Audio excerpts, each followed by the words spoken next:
Has it ever crossed your mind how one policy could reshape the entire landscape of a nation? This is the intriguing tale of Stalin's policies and their profound impact on Soviet Russia. In the late 1920s, Soviet Russia's urban landscapes were grappling with a severe grain supply crisis.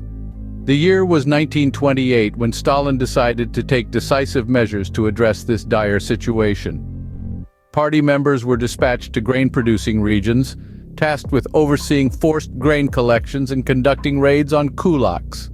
This term kulaks was used to label the wealthier peasants of the time. Now it's important to remember that after the tumultuous events of 1917, the land had been handed over to the peasants. However, a significant shift occurred in 1929 when the party made the decision to compel all peasants to cultivate in collective farms, also known as kolkhoz. In these collective farms, peasants labored on the land, and the profits of the kolkhoz were shared amongst them. But, as with any major policy change, there were unintended consequences. From 1929 to 1931, cattle numbers plummeted by 1/3.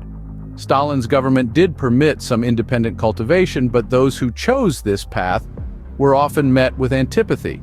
Despite the introduction of collectivization, the expected increase in production was not immediate. In fact, the situation deteriorated due to poor harvests from 1930 to 1933, resulting in the death of over 4 million people. Accusations flew across the country, leading to an atmosphere of fear and suspicion.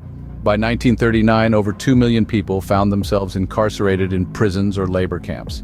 So, what have we discovered through this exploration of Soviet Russia under Stalin's policies? We've seen how the introduction of collectivization was a response to an urgent grain supply crisis. This policy led to significant changes in the rural landscapes, with peasants being forced to cultivate in collective farms. However, this policy change had severe consequences, with a massive reduction in cattle numbers, poor harvests, and the death of millions.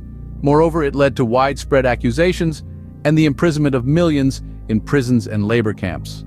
In the end, the story of Stalin's policies and their impact on Soviet Russia is a stark reminder of the power that policies can have in shaping a nation's destiny, for better or worse. It's a tale that reminds us to consider the potential outcomes of policy decisions, the importance of flexibility in policy making, and the value of listening to those on the ground who are most affected by these decisions.